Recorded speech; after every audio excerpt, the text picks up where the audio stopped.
तेलंगाना, मध्य प्रदेश, ये सारी की सारी सरकारें गरीबों की सरकारें होंगी, अदानी की सरकारें नहीं होंगी। बीजेपी और नरेंद्र मोदी जी हिंदुस्तान के 2-3 अरबपतियों के लिए काम करते हैं। नाम आप जानते हो। कुछ ही दिन पहले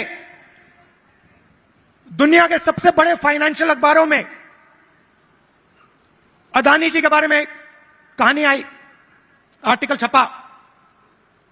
दुनिया के सबसे बड़े फाइनेंशियल न्यूज़पेपर में लिखा था, अदानी जी जो नरेंद्र मोदी जी के करीब हैं, उन्होंने हिंदुस्तान से हजारों करोड़ रुपया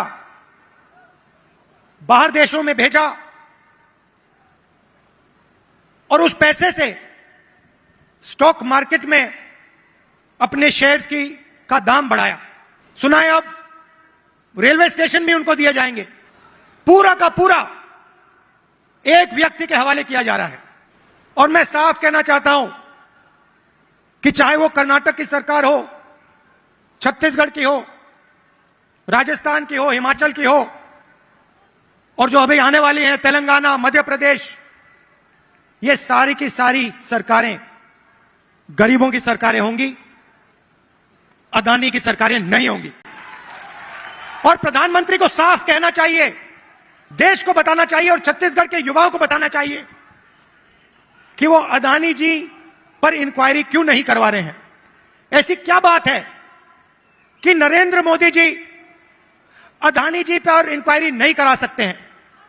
2-3 सवाल हैं भाई और बहनों, युवाओं।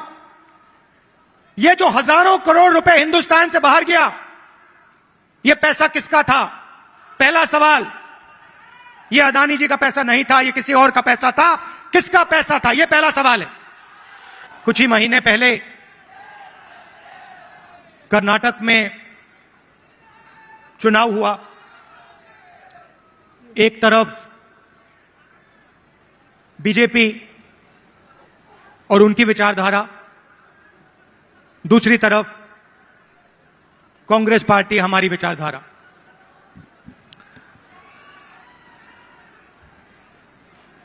उनका काम लोगों को बांटने का, नफरत फैलाने का, हिंसा फैलाने का। हमारा काम लोगों को जोड़ने का, नफरत के बाजार में मोहब्बत की दुकान खोलने का।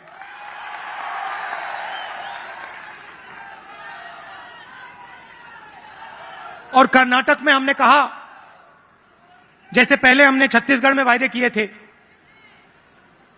किसानों को सही दाम देने का वायदा जो हमने पूरा किया, किसानों का कर्जा माफ किया, बिजली बिल हाफ किया, जैसे हमने यहां वायदे किए थे वैसे ही हमने कर्नाटक में 5 वायदे किए। चुनाव से पहले बीजेपी के लोग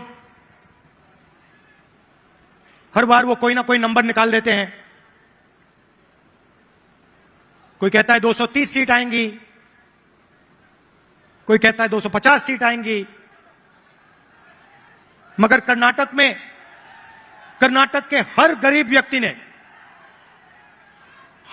व्यक्ति ने पूरा दम लगा के कांग्रेस पार्टी को जिताया। और वही यहां हुआ था। देखिए, एक बात मैं साफ करना चाहता हूं, बीजेपी और नरेंद्र मोदी जी हिंदुस्तान के 2-3 अरबपतियों के लिए काम करते हैं। नाम आप जानते हो। कुछ ही दिन पहले दुनिया के सबसे बड़े फाइनेंशियल अखबारों में अदानी जी के बारे में कहानी आई, आर्टिकल छपा।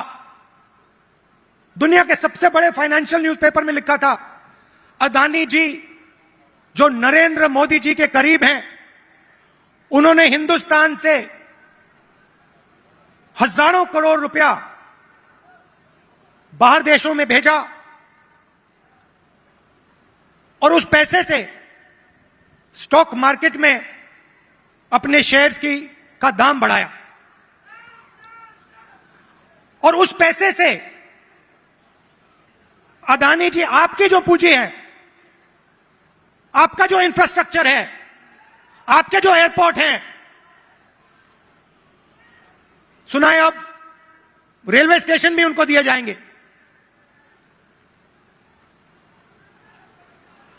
पूरा का पूरा एक व्यक्ति के हवाले किया जा रहा है। और मैं साफ कहना चाहता हूं कि चाहे वो कर्नाटक की सरकार हो, छत्तीसगढ़ की हो, राजस्थान की हो, हिमाचल की हो, और जो अभी आने वाली हैं तेलंगाना, मध्य प्रदेश, ये सारी की सारी सरकारें गरीबों की सरकारें होंगी, अदानी की सरकारें नहीं होंगी। और प्रधानमंत्री को साफ कहना चाहिए, देश को बताना चाहिए और छत्तीसगढ़ के युवाओं को बताना चाहिए कि वो अदानी जी पर इंक्वायरी क्यों नहीं करवा रहे हैं।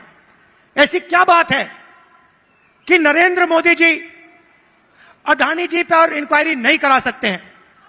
2-3 सवाल हैं भाई और बहनों, युवाओं। ये जो हजारों करोड़ रुपए हिंदुस्तान से बाहर गया, ये पैसा किसका था? पहला सवाल, ये अदानी जी का पैसा नहीं था, ये किसी और का पैसा था। किसका पैसा था? ये पहला सवाल है। प्रधानमंत्री जी कोई इंक्वायरी नहीं करवाएंगे। मैं आपको साफ कह देता हूं, हिंदुस्तान का प्रधानमंत्री अदानी जी पे कोई इंक्वायरी करा ही नहीं सकता, क्योंकि अगर उसका इंक्वायरी का नतीजा निकल गया तो नुकसान अदानी जी को नहीं होगा, नुकसान किसी और को होगा। तो छत्तीसगढ़ में हमने क्या किया? छत्तीसगढ़ में किसानों को धान के लिए सही दाम दिया। और आज आप सारे प्रदेशों को देख लीजिए, लिस्ट निकालिए, सवाल पूछिए, धान के लिए सबसे ज्यादा पैसा कौन से स्टेट में मिलता है? जवाब मिलेगा छत्तीसगढ़, छत्तीसगढ़, छत्तीसगढ़। और प्रधानमंत्री जी यहां आए थे, मुझे याद है, बीजेपी के सब नेता आए थे और कहा था कि कांग्रेस पार्टी इस वायदे को पूरा नहीं कर सकती है। कहा था पैसा नहीं है। हमने साफ दिखा दिया, पैसा है और वायदा पूरा हमने कर दिया। जहां भी हम जाते हैं, हम झूठे वायदे नहीं करते। 15 लाख रुपए का वायदा हम नहीं कर सकते। नरेंद्र मोदी जी ने कहा था काला धन वापस आएगा, 15 लाख रुपए बैंक अकाउंट में जाएंगे। उल्टा हजारों करोड़ रुपए हिंदुस्तान से बाहर जा रहा है। इंटरनेशनल अखबार कह रहे हैं कोई इंक्वायरी नहीं।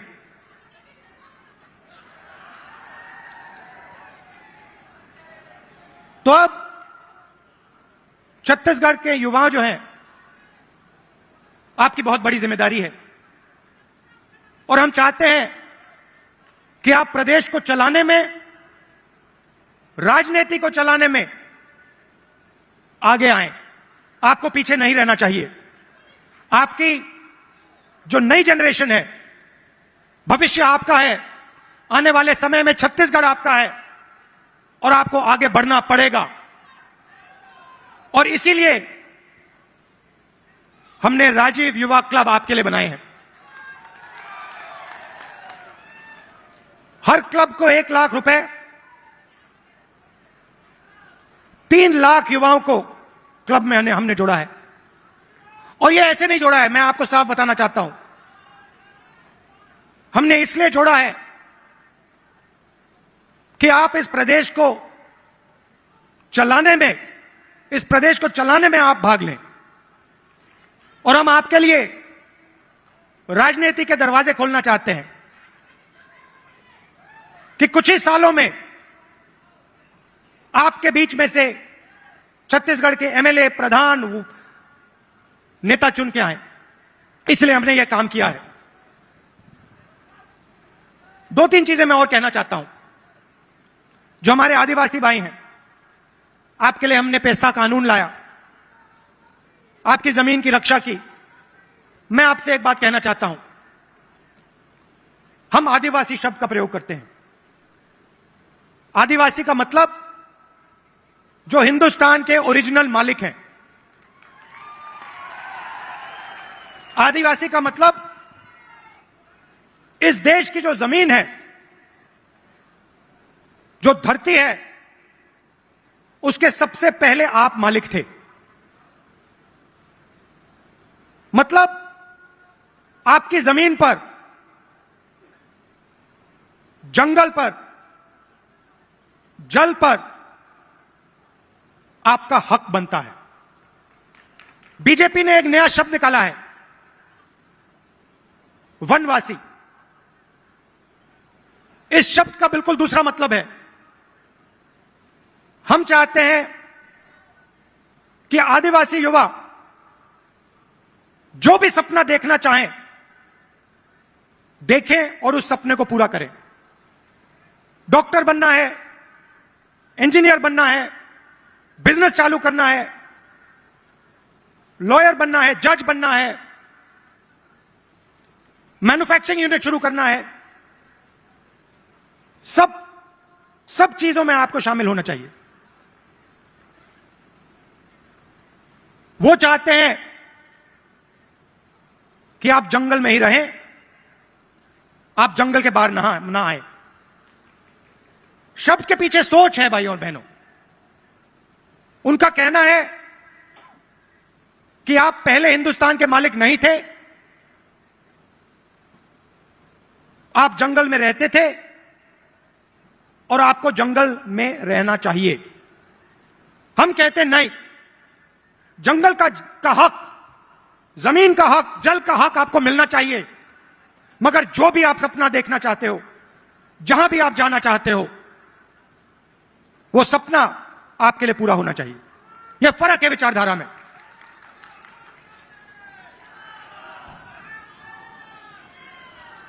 और पूरे देश में भाई और बहनों, पूरे देश में ये नफरत फैला रहे हैं। आदिवासियों को नया नाम दे देंगे, एक धर्म को दूसरे धर्म से लड़ा देंगे, एक भाषा को दूसरी भाषा से लड़ा देंगे, एक जात को दूसरी जात से लड़ा देंगे। हमारा काम जोड़ने का है। जहां भी ये नफरत फैलाते हैं, चाहे वो मणिपुर हो, असम हो, कर्नाटक हो, जहां भी ये नफरत फैलाएंगे, कांग्रेस पार्टी के कार्यकर्ता वहां जाकर मोहब्बत फैलाएंगे। ये हमारा काम है, ये हमारी जिम्मेदारी है। आप देखिए, भारत जोड़ो यात्रा का यही लक्ष्य था। कन्याकुमारी से हम शुरू हुए, श्रीनगर तक गए,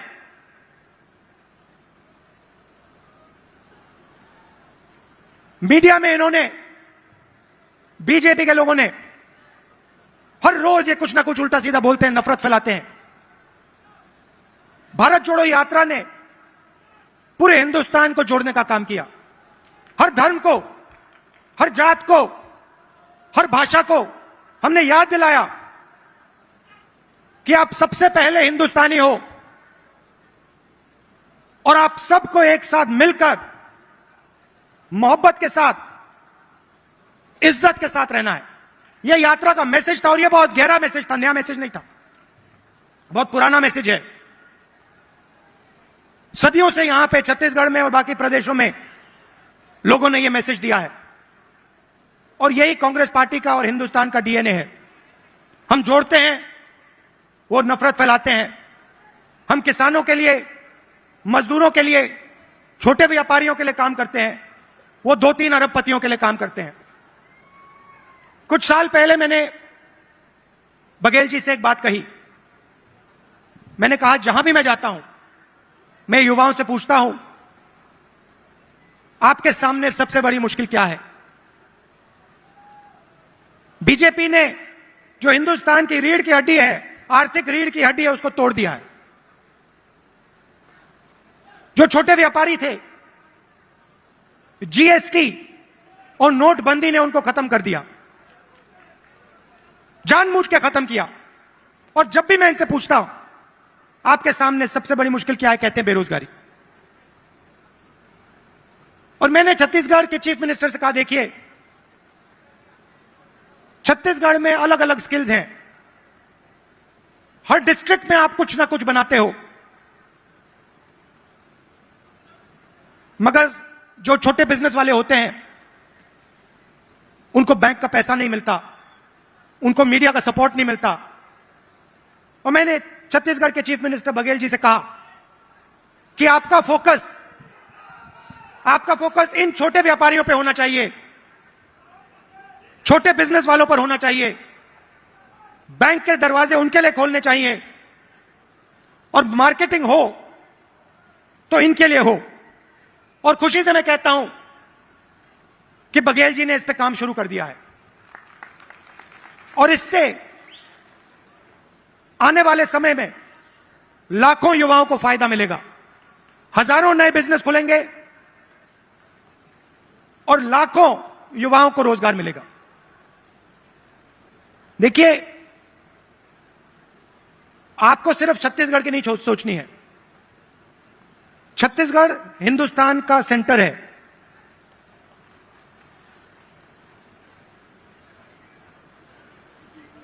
बंगाल से गुजरात कोई जाता है, छत्तीसगढ़ से निकलना पड़ता है।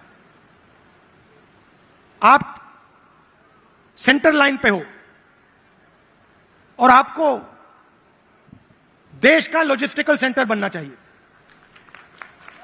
कि आप इंफ्रास्ट्रक्चर तैयार करिए कि छत्तीसगढ़ हिंदुस्तान का लॉजिस्टिकल सेंटर बने।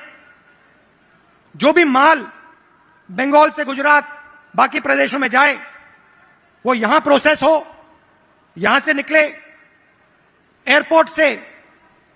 आप बाकी दुनिया को छत्तीसगढ़ से जोड़िए, सिर्फ हिंदुस्तान को नहीं, बाकी दुनिया को आप एयरपोर्ट से जोड़िए, छत्तीसगढ़ को जोड़िए कि हमारे जो युवा हैं, छत्तीसगढ़ के जो प्रोडक्ट्स हैं वो पूरी दुनिया में जाएं, सिर्फ हिंदुस्तान में ना रहें। मुझे लगता है कि छत्तीसगढ़ की सरकार ने बहुत अच्छा काम किया है और आने वाले 5 सालों में भी यहां पे छत्तीसगढ़ की सरकार, कांग्रेस पार्टी की सरकार जबरदस्त काम करने जा रही है। कार्यकर्ताओं से मैं कहना चाहता हूं, आप हमारी रीढ़ की हड्डी हो, आप हमारे विचारधारा के लिए लड़ते हो। छत्तीसगढ़ में आपने हमें जिताया, राजस्थान में जिताया, कर्नाटक में जिताया, हिमाचल में जिताया, तेलंगाना में जिताओगे, फिर से छत्तीसगढ़ में जिताओगे, मध्य प्रदेश में जिताओगे, राजस्थान में जिताओगे।